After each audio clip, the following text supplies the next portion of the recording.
And we are live for a new episode of the Electrek Podcast. I am Fred Lambert, your host, and I'm joined as usual by Seth Wintraub. How are you doing today, Seth? I'm good. All right. I hope you're ready because we have a bunch of news to discuss this week. We're going to start, as usual, with a bunch of Tesla news. Not too much this week, but a bunch of other car unveilings this week that we're going to get into later on the show. So stay tuned for that. And at the end, of course, we're going to go through listener and viewer questions. So make sure to put that in the comment section and we'll get to it later on the show. All right, let's talk about the Tesla Semi. There was a bunch of Tesla Semi news this week. So early in the week, I was doing my usual browsing of like Tesla jobs, see if I can find anything new or anything. And I found this Tesla Semi service program job. So Tesla was looking for service technician. And the surprising thing about it is that it was in Canada. The first job that they posted was in Mississauga, which is near Toronto. It's on like kind of a suburb of Toronto, in the greater Toronto area. And well, of course, I mean, we know that the Tesla Semi is coming fairly soon. Tesla is currently building the production line in Nevada, and the building next to Gigafactory Nevada. And they're planning to have some kind of low volume production capacity by the end of the year and some customer deliveries by the end of the year. Of course, volume production is going to be a little bit later, probably next year in Texas. But there's going to be some delivery this year. And if you have some deliveries, you need some support infrastructure, some charging infrastructure, and some service infrastructure. Like Tesla service centers are obviously not equipped right now to receive a vehicle as large as a Tesla Semi. So they need some kind of new facilities, new service technician. And that was our first indication of it, hiring some service technicians in Mississauga.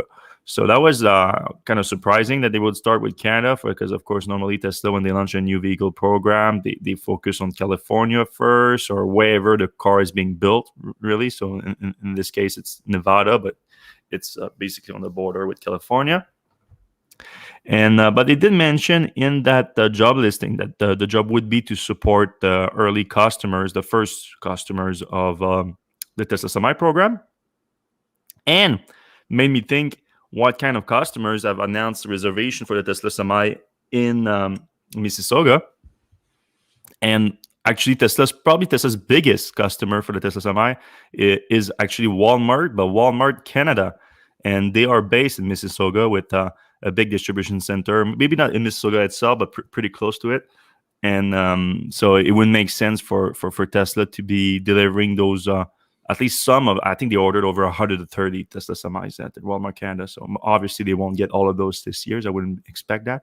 But if they get a few, and it would make sense that they would be one of the first one to get it because they want one of the biggest and one of the earliest too, I think, reservation holders. But after I posted that, Tesla started putting more jobs for the service Tesla Semi service program, and now those new jobs started making a little bit more sense. They were clear. We have location in Fremont, Reno, Stockton, Rockland, and Fresno. So Fremont and Reno, quite obvious. I mean that Tesla doesn't produce the Tesla Semi in Fremont, but they do have a lot of production in Fremont. And they're going to be producing it in Reno. And we know that Tesla wanted from early on to be one of its own customers for the Tesla Semi and use it as part of its logistics operation.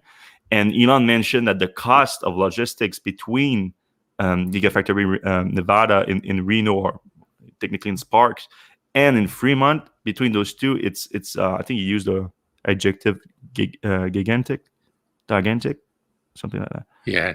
Logistic costs to carry cargo between the location as gigantic. Is that how you pronounce that? Gigantic. Gigantic. All right. Gigantic, the cost between the two. And makes sense because, of course, Tesla is building all its Model 3, Model Y powertrains there. Like all the battery cell, all the battery packs, all the motors are all being produced there. And then those cars, of course, are being assembled in Fremont. So there's a ton of stuff that's coming from Nevada to Fremont.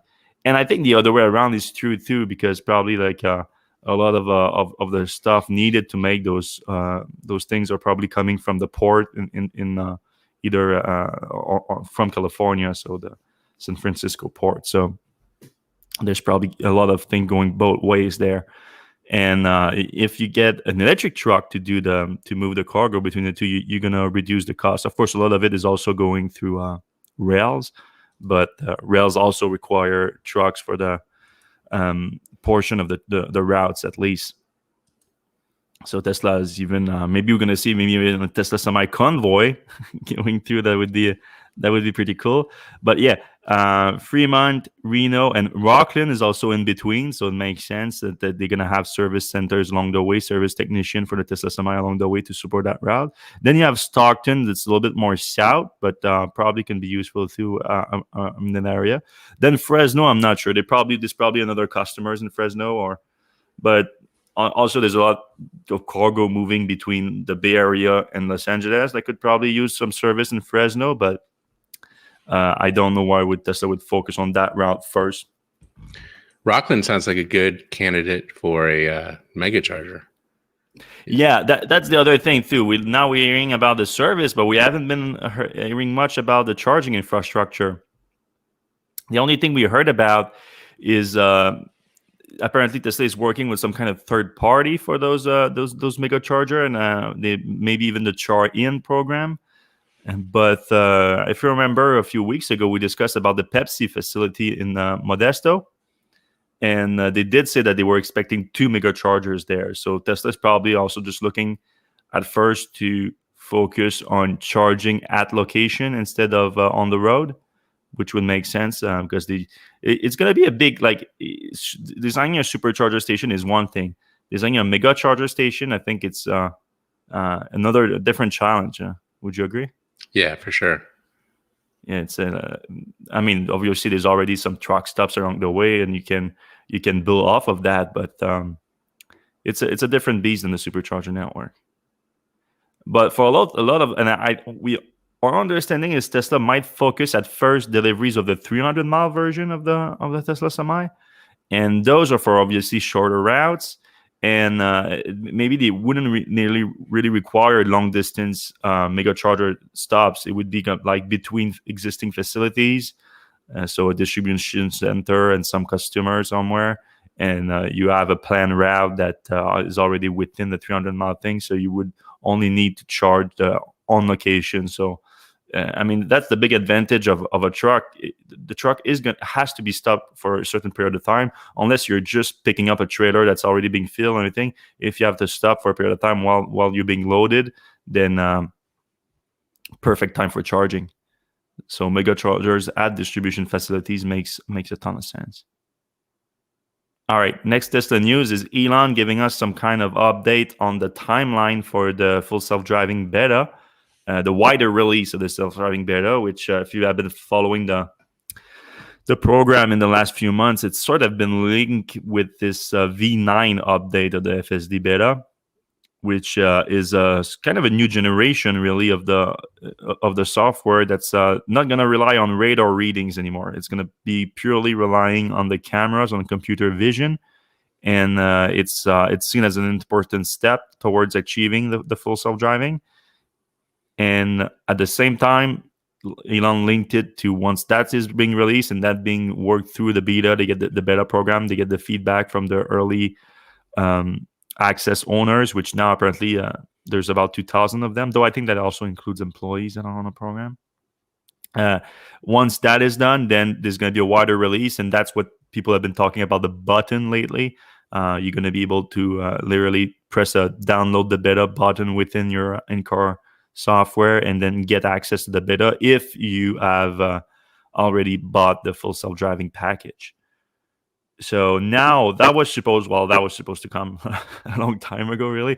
But yeah, it always feels like it's like not like weeks away, and then gets pushed further and further out. Yeah, I mean, there's a lot of way to look at the timeline and how it's been delayed. But I mean, also the goals have been changed too. The goalposts have changed, the timeline have changed. But now for this V9, it's called V9, and wider release of full self-driving beta, I think that's the best way to look at. I don't know how like the journalists that cover this thing that are not like full-time like Tesla or EV journalists are just like, I don't know how they can follow that, because it's my job to follow that thing. Like I work on this hours and hours per day, and it's for me too, it's hard to follow. It's crazy.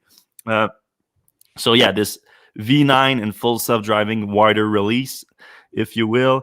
Now it's being, well, tentatively for May, for next month, but he believes that Elon, that is, believes that it would be no later than June. So this is encouraging. So this is definitely Q2, and I think the last time I think he did mention Q2, so we're still within that time frame. But looks, I mean, and I always say Elon is good with his words. Normally, like he chooses his word carefully, and he always had a probably, a maybe, things like that to keep it like nothing set in stone. But this time he said, I would be surprised if white beta is later than June. Of course, he could also be surprised. Yeah. But at the same time, like 2,000 people already have the full self-driving beta, so he's just putting it in the hands of more people. But I think there's several aspects to this thing too, because you wanted to do it safer, the safest way possible, obviously. Also, Tesla is using these people to get feedback, to get data, and so it's not just the actual software. It's actually learning how to take full advantage of the data and the feedback that you get in order to improve as fast as you can.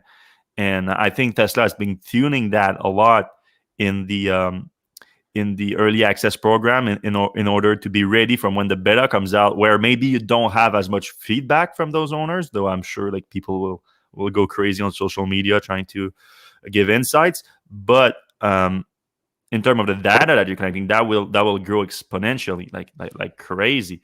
And for Tesla, being able to harvest that data and use it in an efficient way is a big deal. So I think Tesla is preparing for that, and they want to be ready for that by June, along with that purely computer vision based update.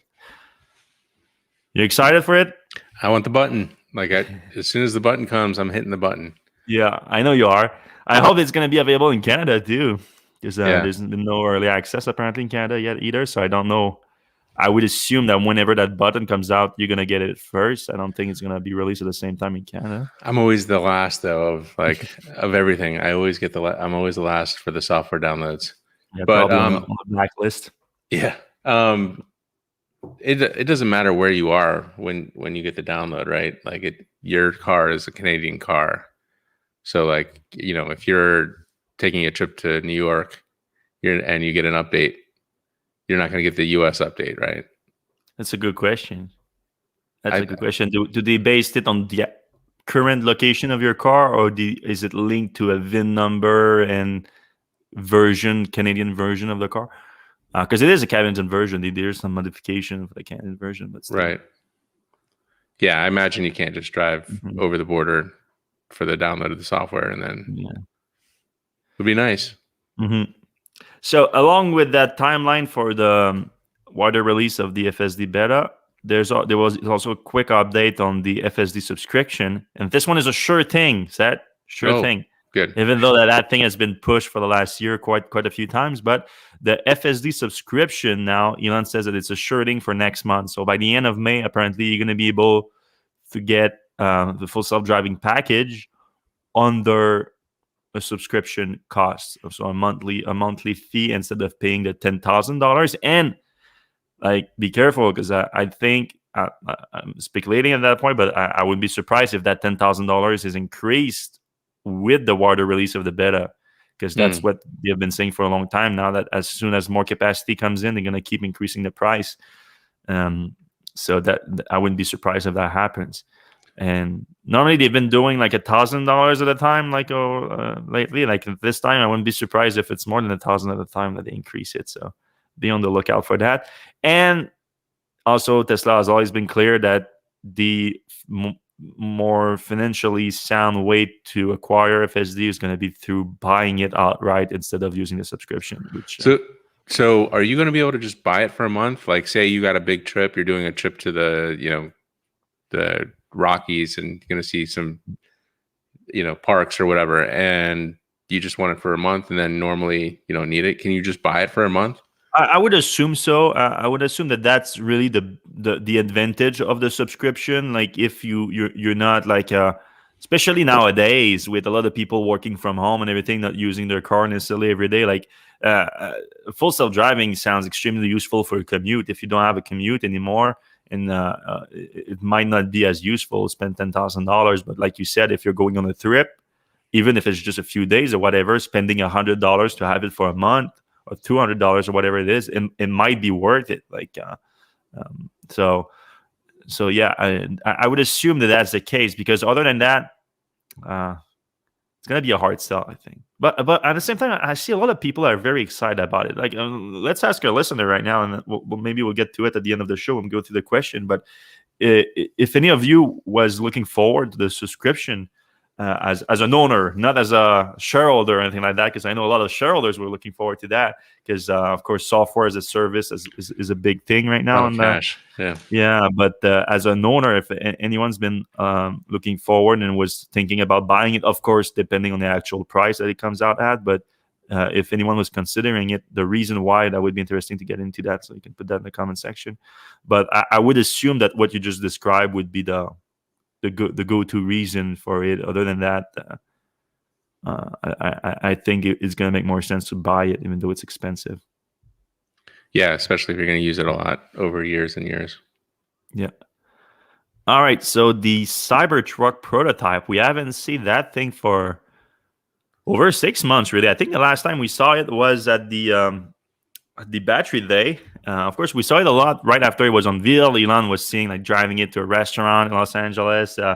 He showed it to Jay Leno, of course. That was a popular segment on the Jay Leno's Garage is the name of the show, I think. Yep. But we haven't seen it for a while, and we haven't seen it since Elon has been talking a lot about some refinements to it, some changes leading to the production version and everything. Excuse me. And so we've been looking forward to seeing that car again, and now it showed up yesterday at the Gigafactory Texas construction site. And how do you think it got there? Do you think they drove it under cover of darkness, or was it in the back of a truck or on the? I mean, even driving it over the cover of darkness, it's more than a day, I think, driving it from Los Angeles to Austin. Is it?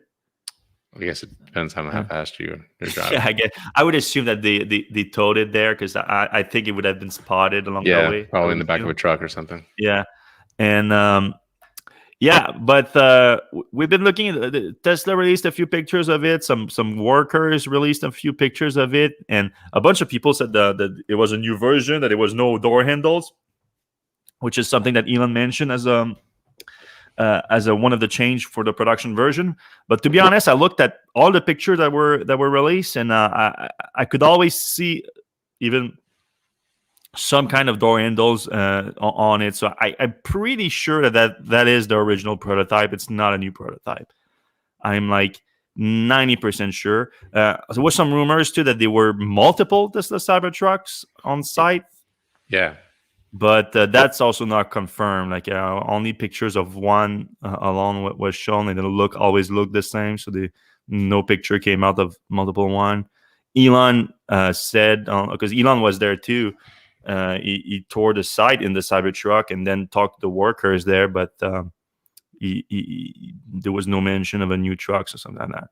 Because Elon has been talking about, excuse me, an unveiling of the production version of the Cybertruck this quarter, so between now and June. So the timing was interesting, but I just don't think that's it. So we're gonna stay on the lookout for that, because that should be soon. I don't think I've seen it with like mud on it before. It does. Mud. It does look crazy. And if you go to Tesla's Instagram too, they have a story right now. It's not on their post. It's only a story, so it's gonna go away pretty soon. But you can see a video of it driving along the Gigafactory site, and it's insane. It looks like it's CGI. It looks like the video is CGI. It's crazy the way that truck looks. And it's interesting to see like you said, the dirt on the tires and everything. It does look strange with that kind of weird wheel and tire. But I would like to see the truck a little bit more dirty, like what it looks like a full, like, is it stainless steel and everything? It looks like a spaceship. It's crazy. Yeah, I wonder if the stainless steel, like the dirt, comes off that easier than a paint. Yeah, I have no idea. How do you clean that? I've never had a stainless steel car. We need to ask someone. We had the what was it called, DeLorean. the DeLorean? Yeah. All right, let's move on from Tesla. The Audi Q4 e-tron. Is it the Q4 e-tron or e-tron Q4? Q4 e-tron was unveiled. The production version, as I say, was unveiled. Nothing too crazy to talk about, obviously, because we've talked about the car a lot in the last few weeks, last few months. Because I mean, Audi, and they're not alone. Like the same thing happened with Mercedes. They're doing this weird unveiling thing now that they unveil like part of the vehicle or the specs along the way, and then you end up having like 4 different unveiling over the course of a few months. So really, the main new thing that we saw this week was the actual exterior design of the vehicle that we didn't see before. So here it is, and Yep. Kind of what you would expect. Yeah. Looks like a Q4. Extremely close to the concept that was unveiled last year. Like it's Audi is now like staying. This has been a problem with automakers for a while. They unveil a concept, it looks super nice, super crazy, super modern, and then they release a much more tame version of it. I mean, the best example I've ever seen is the Volt. Like you remember the prototype of the Volt in totally different. That looked like a Camaro or something. Yeah, 2009 or something was unveiled. It looks so cool. And then the Volt came out, which wasn't necessarily bad, especially the newer version. I don't think is bad, but certainly not as cool as that. Like you said, Camaro looking. But this is pretty. Actually, I feel like this is better than the actual concept. Like it's more refined. It's a little bit better. And it's in a very interesting segment, of course. Like I looked at the dimensions. The dimensions are basically the same as a Q3. Actually, like a tiny bit bigger than a Q3. That's it. Like a very tiny bit bigger. It's going to be offered in a 55 and 82 kilowatt hour battery packs. Though I don't know if the 55 is going to make it to the US, though. I wouldn't be shocked if it doesn't make it to the US, because that has been a trend with Audi and a few other automakers, that they just reserve the bigger battery pack. They think that Americans are too anxious in terms of the range.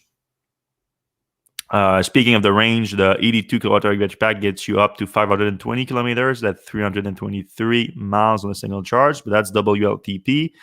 We know that with the EPA, Audi has been a little bit more conservative, so maybe they won't get the 300 miles on a single charge, but they should still get a decent range out of it. Here you get all the specs of the three different models, so the 35, the 40, and the 50 e-tron. The difference, the 35 and 40 both are equipped with the smaller battery pack. The 50 gets only the 35 gets. Where's the battery pack? Yeah, only the 35 gets the 55 kilowatt battery pack, which is actually 52 when you account for the buffer. And the 40 and 50 both get the bigger battery pack, but only the e-tron Quattro, of course, as the all-wheel drive dual motor powertrain.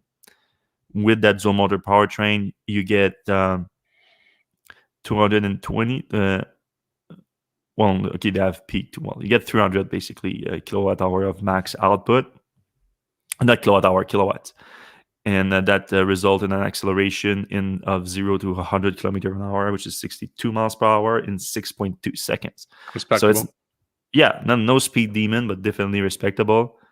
And the price, of course, is going to be the big game changer here. They didn't release the US pricing, but they did release the price in Germany, which is basically 42,000 euros.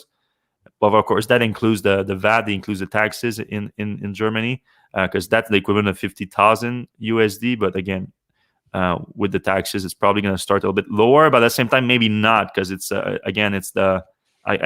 probably the 35 e-tron with smaller battery pack. I kind of have a feeling that they might offer it only starting with the 40 e-tron or the 50 e-tron. We're going to have to see in the next few months, because that car is actually coming relatively soon. And this time they unveiled the Sportback version at the same time. Nothing crazy here. Like, you know what a Sportback look like. It's pretty much the same thing to between the regular e-tron and the e-tron Sportsback. Just a little bit sharper look at the back, gives you a little bit less headroom behind, a little bit less cargo space, but you get an improvement in the drag coefficient from 0.28 to 0.26. So you're a little bit more efficient. You get a little bit more range out of it, but nothing crazy. So yeah, that car is gonna come compete with the Model Y, of course, with the Mach-E, with now we just learned about the EQB that's going to be unveiled on Sunday by Mercedes.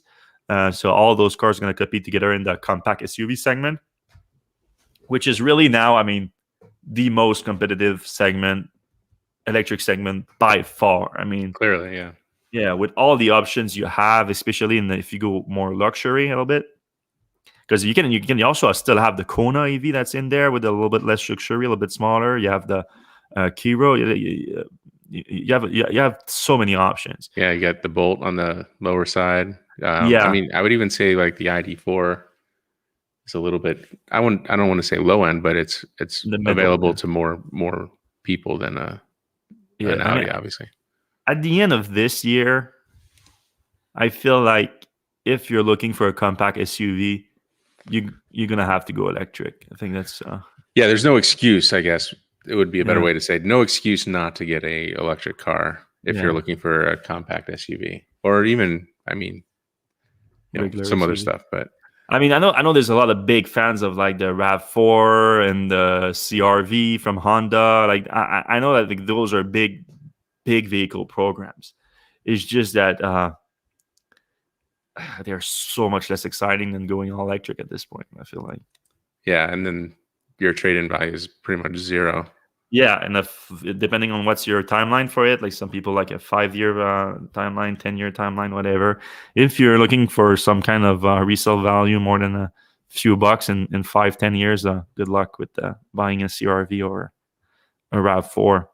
Right. All right, then the EQS, same deal as the e-tron Q4. We last week on the podcast we discussed basically all the specs on the car. It was all released last week. Then we had the interior the week before that and everything. So the biggest thing that we learned this week is really the exterior of the car, which in the press picture they had this two-tone paint job on it that was kind of controversial. Not a lot of people liked it, and I understand why, because the two-tone, you don't always make it with that line here that you have. So like this, this whole section here is kind of weird. I just don't think the design works for a two-tone. But I think I included some pictures that is not the two, or I did not. Oh, I was mean on this post, or maybe I didn't. I didn't get any picture that was in the two-tone.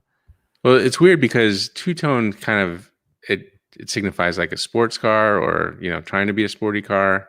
And this is, a powerful car. It's a luxury saloon. Really. It's supposed to be a luxury car. Yeah. And like having a two-tone car doesn't really scream luxury to me. Like this. Unless you do it right. Like this is a great example here. Like that line here, like I don't think it should be black here. Like not a big fan. But other than that, the actual shape of it, and there's going to be plenty of other color option. I'm not worried about that. I like it. I think it works. Does it look as good as like a Model S? I don't know, but or the e-tron GT or the Porsche Taycan. I wouldn't say that necessarily. But in the interior, though, which we talked about a few weeks ago, I mean, it's extremely luxurious. It's a crazy car in the interior. I don't think we should really go into the specs. We already talked about them a lot, but of course, you had that giant 107.8 kilowatt-hour battery pack that's going to give you a more than decent range. And we're talking probably like 478 miles WLTP, like almost 500 miles. EPA, I wouldn't be surprised if it gets over 400 miles EPA. So yeah, I think it would be surprising if it didn't get over 400 miles. It's going to be offered in 2 versions, all-wheel drive, the same battery pack for both versions, but the rear-wheel drive for one, all-wheel drive for the other. The rear-wheel drive is going to get the longer range out of those. So something to keep in mind on. No information about pricing in the US just yet, or even in Europe. I didn't even see anything in Europe, though, to be fair, I didn't look that closely. I'm focused more on the North American pricing. But they said that it's coming this fall in the US. So it's going to be a 2022 model year this fall. So I expect the pricing information to be coming out very, very soon. And in terms of pricing, though, we discussed it a little bit last week, but we expect it to be over $100,000, maybe a little bit more too. Seems pretty likely it's going to be an expensive car. Yeah. One thing that I find interesting in the coverage of the Mercedes-Benz EQS came out this week, and I saw the term Tesla killer popping back up again. I thought it was interesting because I thought that people kind of retired that term a little bit. Extremely popular in the early days of the Model S, of course, even Model 3. Every time that legacy automakers were announcing a new EV, that would be the same segment as not even if it was the same segment. It used to be like the Chevy Bolt. It was going to kill the Tesla. Okay, kill the Model S. Like this, no one is like, oh, I'm looking at the Model S. Oh, wait, the Bolt came out. Like it's a hatchback. Yeah, it's not the same car at all. But anyway, it kind of went away because the Bolt came out, a bunch of those cars came out, and then Tesla not only didn't die but kept growing at an insane pace. And but now with the EQS, I would assume that it's because of the range that it's getting, or because of the giant battery pack. Like no one other than Tesla put a 100 kilowatt battery pack in a car yet. So there's the Lucid and everything, but no legacy automaker that has a car that the EQS is about to go in production right now. So I assume that's what bringing the media and the Tesla shorts to hey, this is the Tesla killer. But again, I think you have to look at the pricing here, and because of course, if it's competing with anything in Tesla's lineup, it's competing with the Model S. And the Model S start at $80,000, not $100,000. That's a big difference. Like that $20,000 difference. You think that if you can afford an $80,000 car, you can afford a $100,000 car, but there's limits. It's not the same market. And I would also know that the Model S at $80,000 is Tesla's longest range car, aside from the Plaid Plus and everything. But that's coming out later, and it's all-wheel drive. So the EQS is not all-wheel drive for the base version too. So I think I'm not saying that they're not competitor. They do. I think there's some overlap, but it's really only in the higher hand the overlap. I feel like, like you said, I mean, it's a powerful car, 285 kilowatt of power output, but it's not comparable to a performance Model S and everything, which is what it would compete in terms of pricing. So I think even though, like I said, a little bit of overlap, but for someone looking for an EQS, I think you want like super luxury and you want to go electric. So if with that mindset in mind, what I think is, and that's why I like the EQS, is that I think the main target audience is going to be Mercedes-Benz fans of like the luxury that you get out of a Mercedes-Benz, like an S-Class, and they want to go electric. So you want that and you want to go electric, then yes, the EQS is going to be the solution, because Model S, even though it's a luxury vehicle for sure, not the same level of luxury that you get from that, right? Not even close. I guess the only way you could kind of say is like, well, there's a Mercedes buyer out there who wanted to go to electric and was considering a Tesla because it was really the only electric option. But now that the Mercedes is out there, they can go back to Mercedes and say, I want this Mercedes because I bought this Tesla that really didn't fit my profile at all. I wanted a much nicer interior, and I wanted, I don't know what else the Mercedes has, but massage seats. Yeah, I need the massage seats. And the dual screen in the back. Theoretically, it's going to handle pretty well. It's going to do corners, maybe. It's going to be smooth. Right. They're going to quiet. I know Mercedes have like the really quiet cars, and with them being electric. So anyway, all those things, a Mercedes kind of person is going to want, and maybe they forego that for a couple years with a Tesla because they want the electric. And now they're going back to Mercedes. Yeah, that's definitely a good point there. that also shows like just the market is not mature enough already. Like you don't have enough option that Right. you can make. You might have to do some compromise if you completely want to go electric. That's becoming less and less true every year. Like we just talked about the compact SUV segment. If your first thing is like I want a compact SUV, then you have no excuse in the to go electric, not to go electric, because there's just so many options.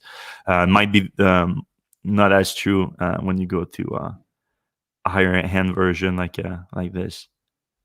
At the same time, like I remember when I was in Los Angeles and I would see an S class and everything, I'm like, like, like why do you not have a Tesla? Like it makes so much more sense than buying this. But I understand something like if you have never been in an S class, like one of the most recent S class, or like one of the top of the line Audi or one of the top of the line BMW,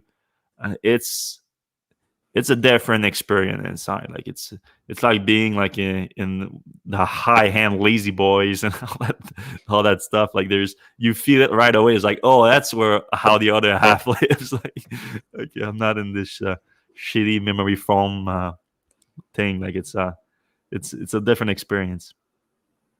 All right, we have two more news items that we're going to discuss real quick, and then we're going to jump into the questions. So if you guys have any question live right now, put them if you're on YouTube, on Facebook, on Twitter, whatever, we're going to see them pop up right there, and we're going to get to them in a few minutes.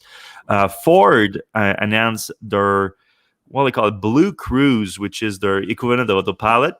And that's not my words. That's actually their words, which I was surprised to see because normally automakers they don't mention, especially when they announce new things, they don't mention competitors or anything like that. They're like, hey, we are the first to come up with this thing, basically. Even though not necessarily true, they often do that. But in this case, Ford was like, hey, this is our Super Cruise and Tesla Autopilot competitor. They were straight up, which is exactly what it is. It's their suite of driver assist features. Really similar to Autopilot and Super Cruise in the sense that it's for highway driving specifically. Closer to Super Cruise, though, because it is map-based, so it's geofence over some certain highways. A lot of them, though, are in the US and Canada are already covered, but they need to have been mapped first and then geofence, so you can only activate it in that. And also closer to Super Cruise in the sense that it can be hands-free because there is active driver monitoring feature that tracks your attention. So if you are paying attention, you can remove your hands from the wheel, which you cannot do with Autopilot, or at least cannot, I don't want to say legally, but ethically maybe. Yeah. So yeah, I mean, nothing too crazy here. It's you see here you have a quick video that shows how it works. You do have notification that shows up in your instrument cluster if you stop paying attention, just to try to like, hey, remind you. But yeah, they have 110,000 miles of road through 37 states and 5 Canadian provinces that have already been mapped. No, not mapped. That's that they used already on it, but I think even more than that has been mapped, and it's gonna be pushed starting with the Mustang Mach-E and the Ford F-150. We won't really discuss the Ford F-150 not until it's electric, but for the Mustang Mach-E, it's gonna be pushed to a software update over the air, and you need to have the package for it. So some trims like the California Route 1 Premium and First Edition variants already have the package.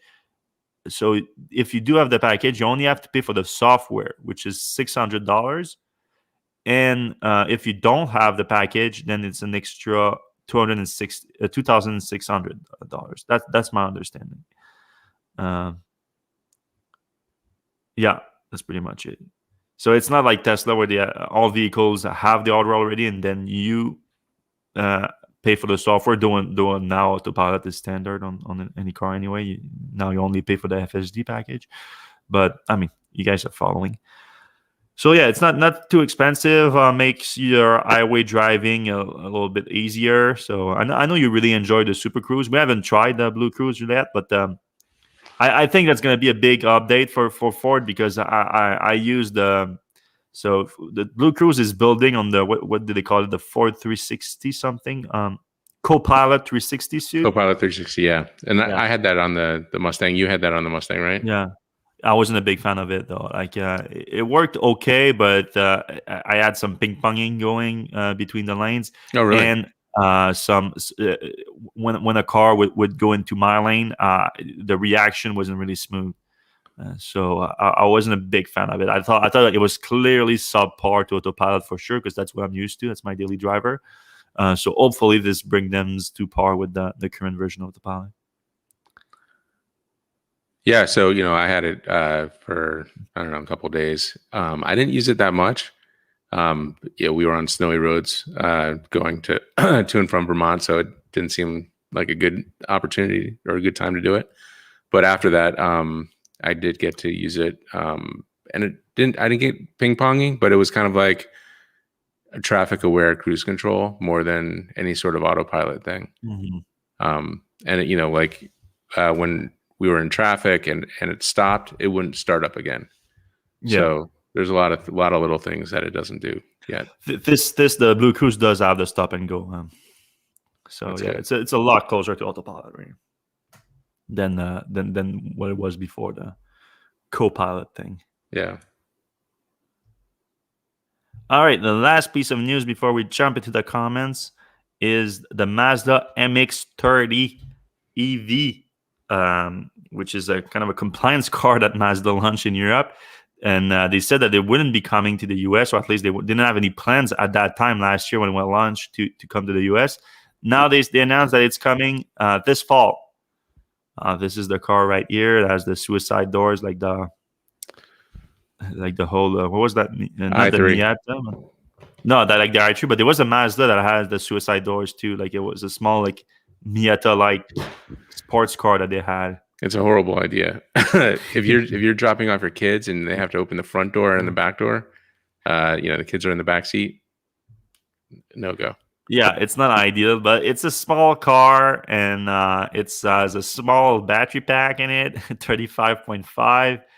Do we have the range on this? The WLTP, 124 miles on the WLTP. Oof.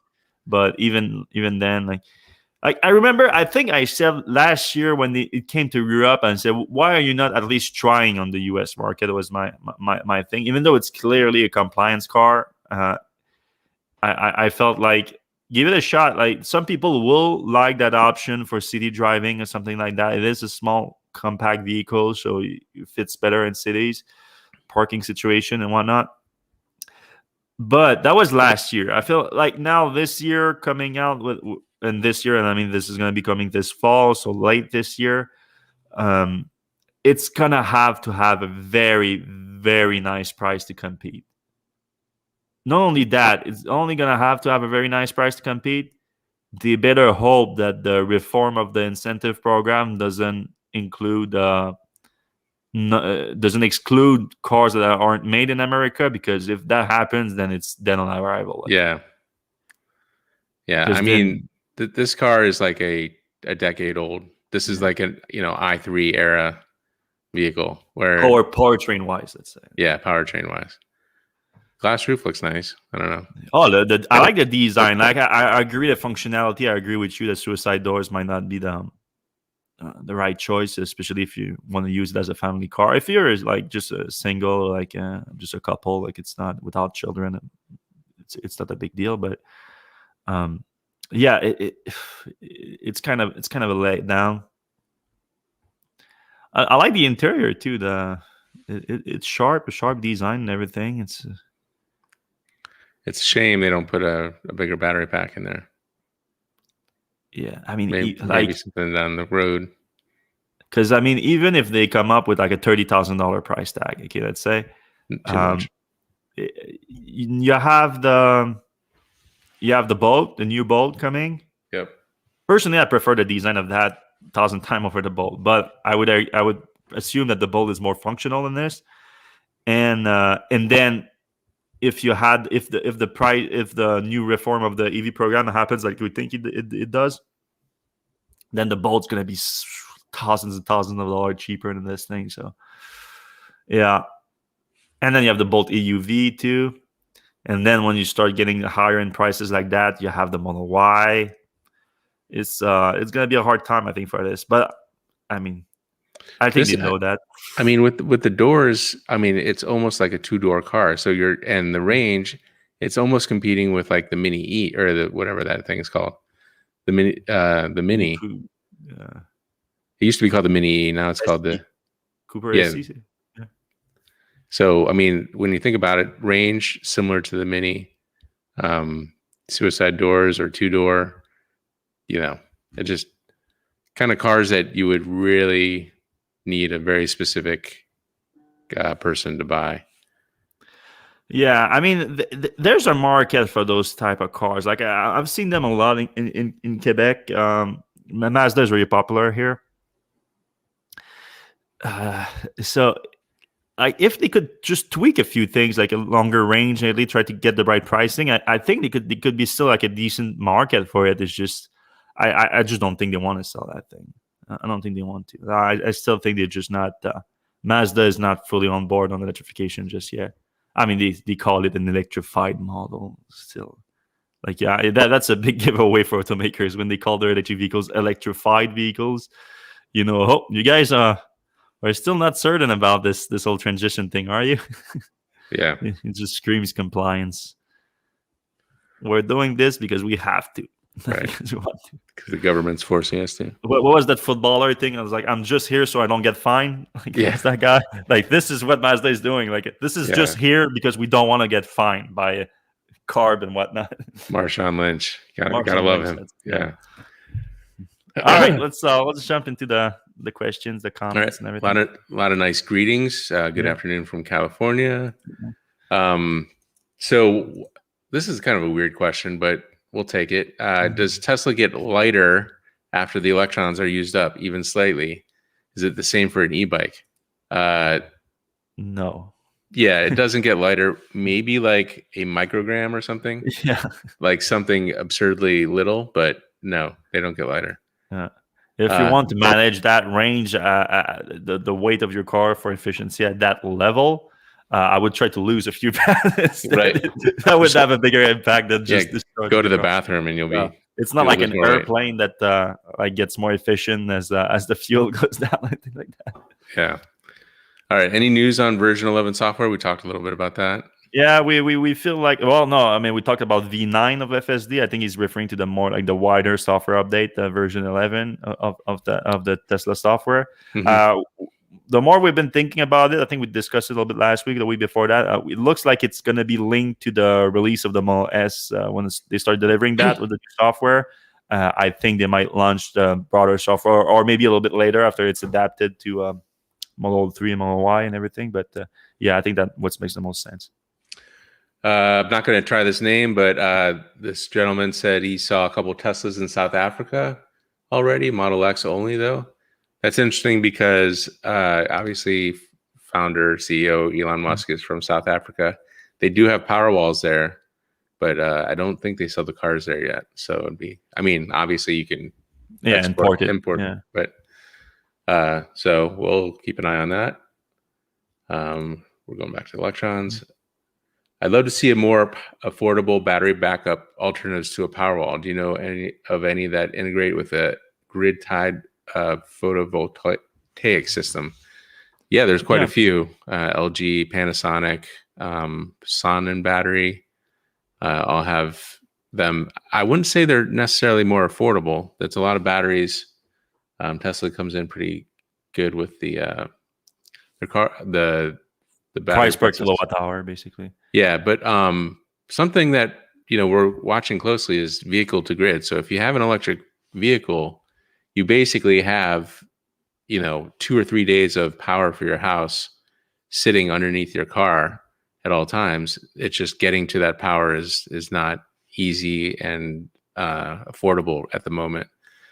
Some people have put inverters on their cars that go back into the system. Nissan and a few others have some early vehicle to grid programs, but it really makes no sense that Tesla in particular doesn't have like a vehicle to your house or grid gateway. So I think that would be the most affordable option, is just having that. What's the one that we saw in CES a while back? The The battery? Quasar. Yeah, Did we ever get a price on that thing? no. The problem is that they showed off a working prototype of the CHAdeMO version, and obviously CHAdeMO is not a popular thing anymore. So they're building a CCS combo adapter, maybe with Volkswagen. We know that they're going to do vehicle to grid in their cars coming next year. So they don't have a product for us to test yet, but we're online. In your original post, you mentioned a $4,000 retail, which is not cheap either. It's not cheap, but basically it's turns your car into a Powerwall. So it's your charging solution at the same time too. So yeah, you save like $500 or whatever. Average and for like motorcycle drivers, like a Harley or I think Harley's pretty much the only fast charging, but Harleys don't have a level 2. They can only charge via normal 110 outlet. That makes your home a fast charger. All right, Coach DA says many are frustrated by the SX delay, but given the recent reports of issues getting the line approved by inspectors, does this make the situation more understandable, less worrisome versus bad software? I haven't heard anything about the line being approved by inspectors. That's not. Yeah, I kind of feel like Elon would be complaining about that publicly if it was happening. Yeah, if it's the we're moving out of California. Prove my production lines. All right. Potential energy of the battery is conserved. Oh, we're still talking about the electrons being heavier. All right. Wow, that's a pretty good question, I guess. If you have pre-ordered a Cybertruck, are you locked in at the FSD 2019 price? That's what it said in the configurator for the Cybertruck, but it disappeared for a while and then reappeared, and people are not clear. It would be cool if it does, to be honest, because it's just $100 to get in, and that would be your big advantage because we've been complaining over the last few years that the Tesla's reservation program is basically useless unless you live like in California and you order like right away. Like maybe it's a little bit useful then, and even then it's not that big of a deal. So there's not that much of an incentive to reserve a Tesla at launch anymore. But of course, Tesla kind of remedied that by making it only $100 instead of $1,000 like it used to be. And now this locking FSD price, that was a big advantage. So hopefully they stick to that, because I thought that was the big value aspect of it. Sean Goggins says software features have been geofenced. My Canadian car had NOA when traveling in the US before it was available in Canada. Okay, so he's answering your question earlier that you would actually get it if you're in the US. It's when you cross the border that it goes away. That's interesting. All right, Coach DA is kind of clarifying that if you place a $100 deposit, that's not an actual order. That's just a reservation. Yeah, but it was a reservation. But on the reservation page, it would say that it would lock in your FSD price. Right. You would, on the reservation page, you would lock in like what trim level you would have. Do you want the 3 motor, whatever? So theoretically, it's a little gray area. Pablo Kublarle says, I know the subject has come up before, but nothing is really being done by Tesla about full self-driving. When trading in a Tesla, Elon said full self-driving should be viewed reasonably valuable when doing a trade-in.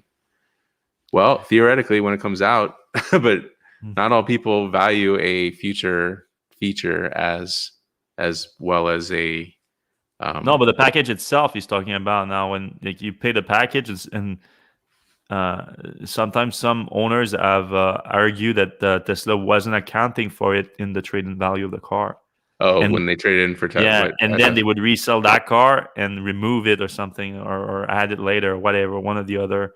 Yeah, that's been an issue. But apparently Elon addressed that in the last few months, and when someone complained to him and told that, the Tesla should definitely add value to that.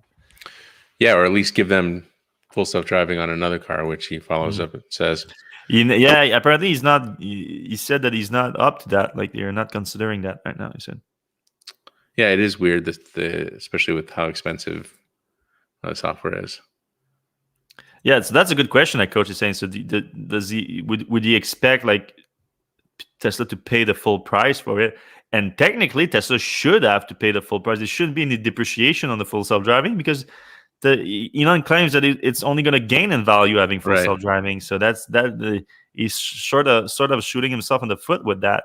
Like if you're saying that it's only gains in value, well, someone is trading in and have full self-driving on their car, then you should have to pay the full value of it at least. In particular, they're trading it in before they ever got to really use full self-driving. Also. So that was like a interest-free loan to Tesla for a long time. Man. Right. Coach DA says, do you think the mileage of the Q4 e-tron is acceptable at this price point and in the segment? Well, we don't know exactly the price point just yet. In Germany, nor do we know the mileage, really. Yeah, well, it's a WLTP in Germany. And I mean, that's always a weird thing, too, because like some people do hit the WLTP the way they drive, and some people don't. There's such a wide spectrum.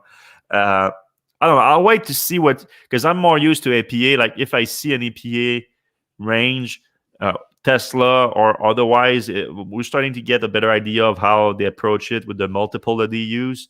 And I get a better idea at that point, and also with the US pricing, of course. But yeah, I think the Q4 e-tron is going to be very competitive.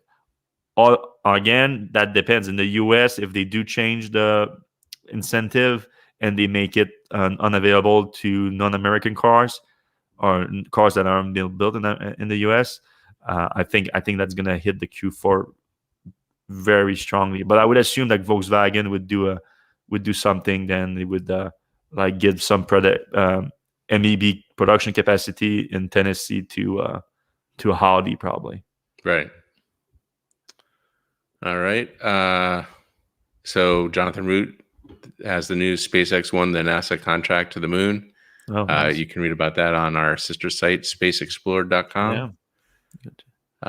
We'll keep going here. Shane O'Sullivan, you would have to ask if Mercedes' involvement in F1 with hybrid engines is no longer in their interest and will be pushing for the sport to move to full BEV.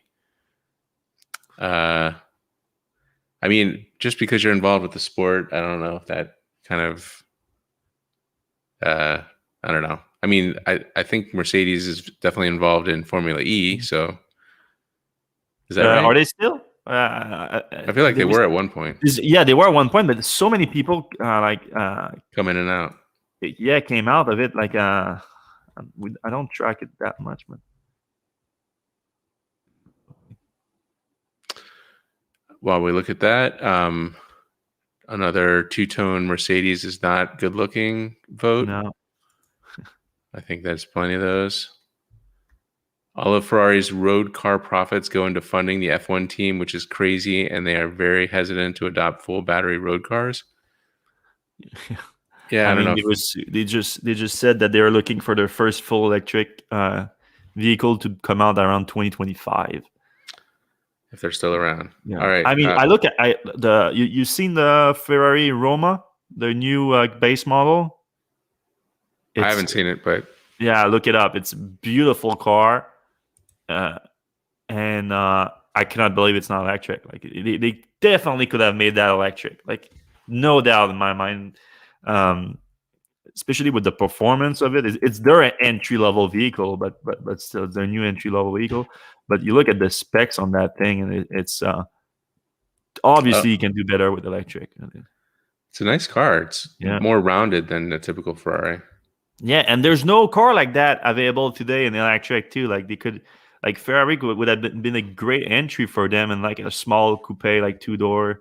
It actually reminds me of like an old Corvette almost. Yeah, a little bit. Yeah, the front end, the hood, similar to that, like very rounded. But I love it. I think it's beautiful. It's just why is it not electric? Yeah, we're having this battle in the local thing, and I won't go too much into it. But the school board is kind of they don't want to buy an electric bus, and one of my idiot neighbors is on the school board, and I'm like, I don't trust you're going to get it. He doesn't listen to the podcast. I'm sure he doesn't. Anyway, I was surprised how many people listen to this thing. Somebody will probably tell him about it, I'm sure, and I don't care. He bought an Audi, gas powered car, And he's like, well, why do you think we don't want to buy an electric bus? And I'm like, dude, if you thought electric was the way to go, you would buy your own electric car. There's like a ton of good electric cars. He's like, well, there's not really any coupes. Like there's no two-door. And I'm like, well, just get a 4-door. Like, what's the big problem? Like, it's definitely better. Anyway, he did bring up a good point. There are no good 2-door electric vehicles. Good. So. What did he buy? He buy a Audi TT or something? What is it? 2-door Audi? Yeah, I don't think it's a TT, but it's something like that. Maybe they don't even produce a TT anymore. Too old. Like that's why. It was just it's like a blue 2-door, and of course it's gas guzzler. All right. So if Mercedes blacked out the trim, installed limo tent, and got rid of those weird wheels and made in black, it might look better. What do you think? Well, it's not going to look worse. I think I don't know about the limo tent, but and the wheels didn't really bother me too much. I don't know. Yeah, the wheels were fine. I know. Yeah, no, they still have the TT on. By the way, that's the. But maybe about the R8, but that's a crazy car. All right, we have a CX-5 lover, but Mazda so behind on EVs. Yep. Shane O'Sullivan's back with Cattle's dominance as the largest battery manufacturer in the world. And Tesla, I don't know if that's true, but and Tesla getting cells from Cattle and LG. Should Panasonic push the Japanese manufacturers and develop drive chains with them?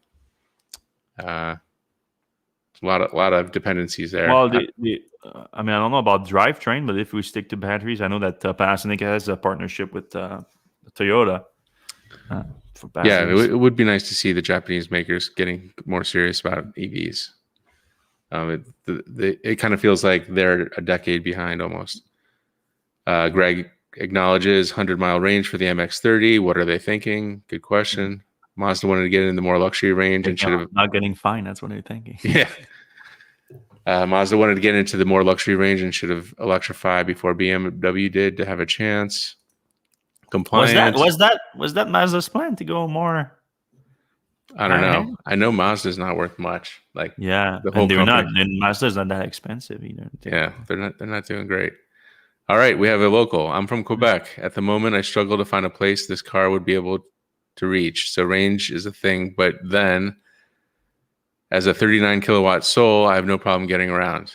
I think the Soul gets a little bit more mileage than that. I want to say like 140s or something. Mm-hmm. If you saw the Apply car, I wonder if he's saying Apple car. Yeah, he did say that. If you bro, you guys are doomed. All right. Have you seen the Apple car? Is that what you're saying? I don't think anybody's seen it. Yeah, because then you're in the know, man. Right. I don't know if people have seen that thing. All right, we've got a few more questions. The electrons flow. We're still talking about the electrons. The flow up from one part of the battery to the other so they don't get used up. Did you see Monroe live trying to charge the ID4 at the ABB Electrify America charger, and it looked so difficult? Even asked him to use magnetic strip on his credit card. I think the ID4 is gonna get plug and charge though as an update, right? Yes, they said it would. And I would say like that is a huge difference. The Mustang has plug and charge, and also the Porsche Taycan has plug and charge. And basically, you go to it's basically like a Tesla. You go to an Electrify America station. You don't do anything except plug it in, and it does a bunch of handshakes, and a couple. I would say like 20, 30 seconds later, you're charging. It's definitely slower than Tesla's handshake, but there's no work to do, which is nice. So it's coming to the ID4 too. I haven't seen that from Monroe Live, but it's gonna change anyway. Yeah, I mean, when I did the ID4 at an Electrify America station, I had some problems as well. So it's not. Who might be interested by the Yamaha motor? So we had a story I think Micah did about a 300 something kilowatt motor that could be used 4 times in the same car, yielding a close to 2,000 horsepower hypercar. Obviously not everybody's going to be interested in that. You're going to need quite a battery pack to power it. But I guess it's OEMs that don't know how to make an electric motor and don't know where else to buy one. I don't know. Electric motors don't seem like they're that complicated to me. So we'll see. Does the proposed U.S. economic recovery bill give consumers subsidies for EV purchases? It depends on which bill. The recovery bill is not the same as the infrastructure bill, is it? Oh, I don't think so the economic recovery bill, I don't think gives consumer subsidies for EV purchases. No, it's in the new infrastructure bill. Right. And even that, we don't know exactly what form it's going to take. All right, we have the Nancy Pelosi fans. The fact that Nancy Pelosi bought a bunch of Tesla stocks is a good sign to assume the incentives will pass. Silver lining of corruption. All right, Cybertruck price. I checked the pre-order agreement. The pre-order price is only an estimate. It's written right there. Oh, yeah, of course. Yeah, that's true. Any insight when Tesla will announce the new Gigafactory? A new Gigafactory? I don't know when their next one is. Let's focus on the two new ones they're building and the 3 others that they are expanding. All right, Heinrich Leisner, who has a proper German name, so he must know what he's talking about. Mercedes has a current Formula E team. They just had a bad race last week. That's why. All right. Will you mention the Skoda Enyaq? Yeah, that's a German car.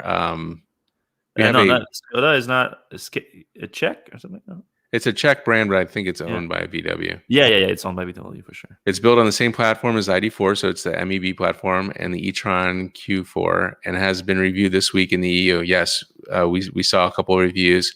Wasn't terribly exciting, but it's got kind of the same, the MEB platform has the same, specs. I kind of like the design better than the ID4 personally. Yeah. Yeah, it's a EU only brand, Mr. Lee Boston. So of course we're more of we do cover the EU market for sure, but when it's only for you don't see us report a lot on the ID3. Even though we'd love to have it here in North America, but we do report a little bit on it just as like a point of interest. But I think something like 80% of our audience is North American based. So they want to know about the cars that they can actually buy. Yeah, definitely. Jimmy Stack says, do you think Toyota will get the solid state battery? I think they will, but when is the question, right?